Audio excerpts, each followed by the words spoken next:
Hello hi sir, good morning sir. YouTube లో మీరు ఇన్ని లక్షల మంది హృదయాలను కొల్లగొట్టడానికి గల కారణం ఏంటి సార్? ఏం లేదండి, నా కష్టం, నా హార్డ్ వర్క్, నా బీపీ, షుగర్లు, నా శార్థం, నా పిండాకుడు, ఇవే నా కారణాలు. ఇంతవరకు మీరు యూట్యూబ్ ద్వారా ఎంత వెనకేశారు సార్? ఇదిగో ఈ వెనకలు కనిపిస్తల్లా, ఇదంతా నేను వెనకేసింది. బాగానే వెనకేసినట్టున్నారు సార్. మామూలుగా ఎవరన్నా ఇంటిని ఇసుక ఇటుక సిమెంట్ తో కడతారు, కానీ నేను ఈ ఇంటిని అవేం వాడకుండా నా కష్టంతో కట్టినా. అంతేకాదు, ఈ ఇల్లు కట్టేటప్పుడు వాడింది నీటిని కాదు, నా చెమటని.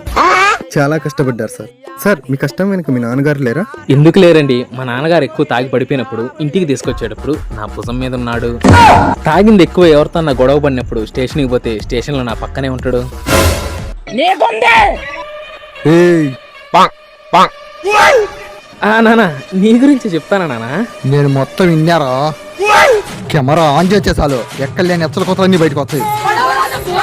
ఏరా, ఈ ఇల్లు నీ కష్టార్జితంతో కట్టారా? గాలికి తిరుగుతా, గాలి వీడియోలు తీసుకుంటా, గాలి నా కొడక. నానా అది కాదు నానా. రోజంతా